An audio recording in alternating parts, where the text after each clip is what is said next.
어떻게 어버이날은 잘 보내셨나요? 이 날이 되면 어버이가 이제 하늘에 계시더라도 참 어버이가 생각나는 그러한 하루입니다. 또 자녀가 있어서 자녀들에게 어버이날로서 내가 대접을 받는다 하더라도 마냥 기쁘지만은 않는 날이죠. 왜냐하면 이제는 내가 대접해 드릴 수 있는, 보답해 드릴 수 있는 그 어버이가 이제는 하늘에 있다는 것이, 잠시 떨어져 있다는 것이 얼마나 시리게 외로운지요. 어쩌면 기쁜 날이지만 어쩌면 외로운 날이기도 합니다. 그래서 1년 동안 항상 부모를 공경하여 살면 얼마나 좋겠습니까?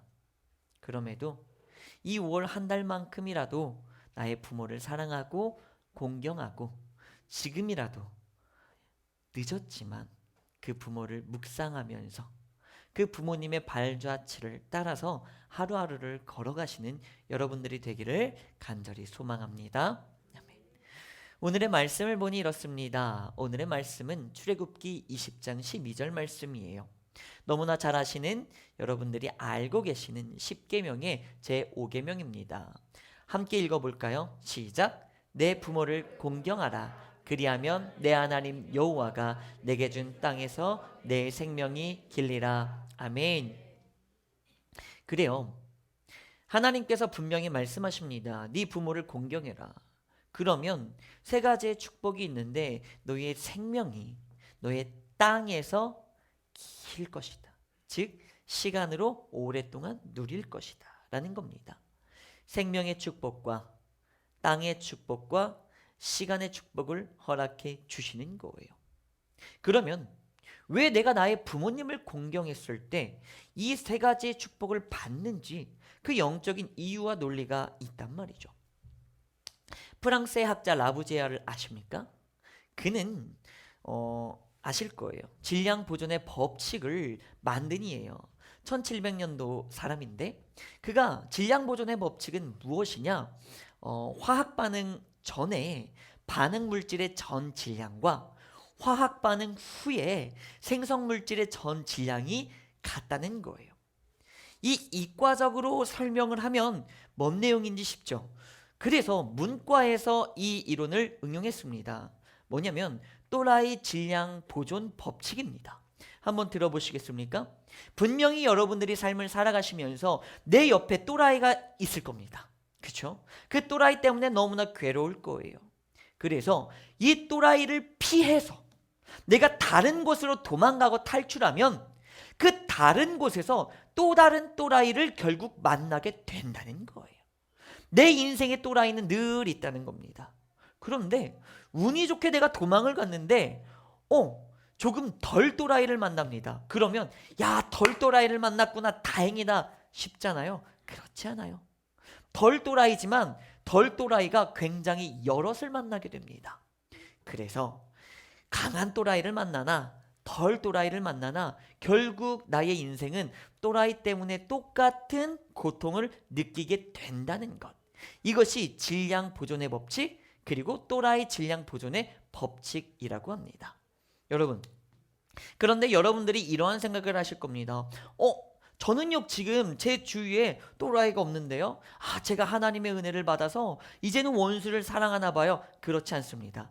당신이 또라이였던 거예요.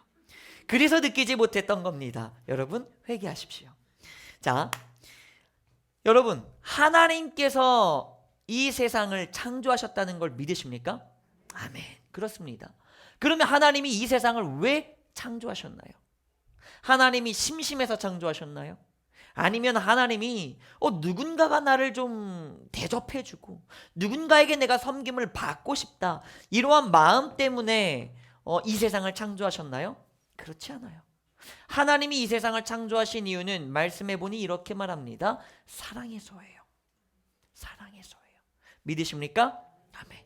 그러면 사랑해서 이 세상을 창조했다는 것은 어떤 말일까요? 사랑과 창조가 도대체 어떤 의미일까요? 여러분 보십시오. 이 세상은 한정적입니다.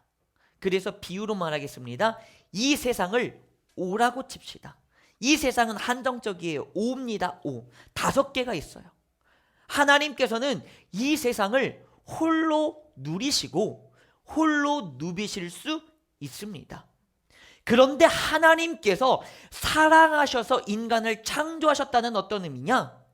하나님께서 당신 혼자 5를 누리실 수 있으심에도 불구하고 인간을 창조하심으로 인간에게 하나, 둘, 셋, 넷, 5을 양보하신 거예요. 당신이 누릴 수 있는 것을 양보한 겁니다. 그래서 창세기에서는 뭐라고 말씀하십니까? 생육하고 번성하고 충만하다. 그리고 정복하라. 이건 우리 인간 너는 잘났으니까 그렇게 하라의 의미가 아니에요. 생육번성 충만 그리고 정복은 너는 가서 저 세상을 짓밟고 저 세상을 뭐 네 발 아래 두고 동물들을 뭐 네 마음대로 막 다 잡아먹고 학대하고 이런 의미가 절대 아닙니다. 그러면 어떤 의미냐? 하나님께서 내가 너를 사랑해서 내가 다스리고 내가 누리고 내가 누빌 것을 너에게 양보하겠다는 말씀이에요. 이게 얼마나 사랑의 말씀입니까? 하나님께서는 그렇게 나눠주신 거예요. 그러면 하나님의 형상을 닮은 하나님의 형상을 이어받은 우리 인간들은 하나님은 사랑이시기에 이 하나님의 사랑을 역시 우리가 함께 받았다는 거예요. 이 하나님의 사랑을 누가 실천하고 있습니까? 바로 부모예요. 부모님께서는 당신께서 다 홀로 누리시고 누빌 수 있음에도 불구하고 모든 것들을 양보하십니다. 당신을 축소하시고 이들에게 줍니다. 보십시오. 부모는요, 생명을 걸고 생명을 출산합니다. 나의 생명을 바쳐서 한 생명을 만드는 거예요. 나 혼자 내 생명만을 지켜도 돼요. 내 혼자만의 생명을 가지고 누려도 돼요. 그런데 내 생명을 걸고 내 생명을 단축시키면서까지 한 생명을 만들어 내는 거예요. 이건 사랑이 아니면 불가능합니다. 그렇게 자녀가 생겼습니다. 이제 부모들은 당신이 혼자 누빌 수 있는 당신의 땅, 당신의 집을 아이들에게 양보합니다. 당신의 공간을 축소합니다. 그리고 많은 공간을 아이들에게, 자녀에게 양보하죠. 그렇게 주고 또 줍니다. 그리고 부모님께서는 당신이 혼자 누릴 수 있는 그 시간을 줄이고 없애고 희생하고 양보하시면서 누구에게요? 나의 자녀에게 줍니다.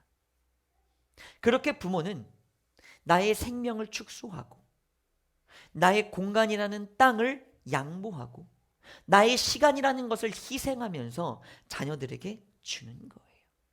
그게 바로 부모의 사랑입니다.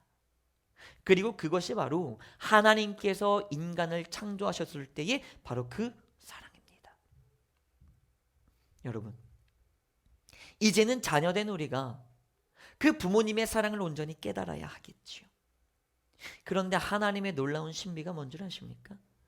우리가, 자녀가 부모님의 생명과 땅과 시간을 모든 것들을 헌신했음을 깨닫고 나의 부모를 경외하고 사랑하는 바로 그 순간 하나님께서는 나에게 생명과 땅과 시간의 축복을 주시는 겁니다. 자녀가 생명과 땅과 시간의 축복을 받는 이유는 나의 부모가 생명과 땅과 시간을 헌신하고 희생하고 양보하였기 때문입니다. 이 경이로운 사실 때문에 인간인 자녀인 우리가 경외하는 바로 그때 그 축복을 우리에게 허락해 주시는 겁니다. 자녀들이시여, 깨달으십시오.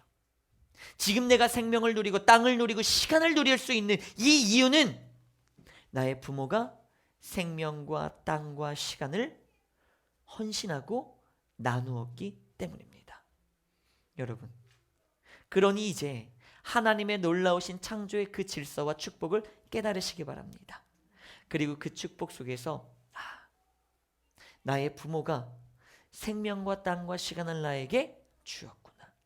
이것은 내가 받을 당연한 것이 아니라 당신이 홀로 누려도 괜찮은 것이고 당신이 홀로 누리는 것이 훨씬 즐거운 일임에도 불구하고 나에게 양보하시며 당신의 영역을 축소하신 것이구나. 오늘 하루 다시금 깨달으시면서 오늘 다시 한번 나의 부모님을 묵상하시며 감사하는 시간을 갖길 원합니다. 그리고 영원한 나의 영적인 부모님이신 성부와 성자와 성령 삼위일체 하나님의 그 놀라우신 역사를 다시금 깨달으며 감사하시는 이 한 주가 되기를 예수님의 이름으로 간절히 축복하며 기도드립니다.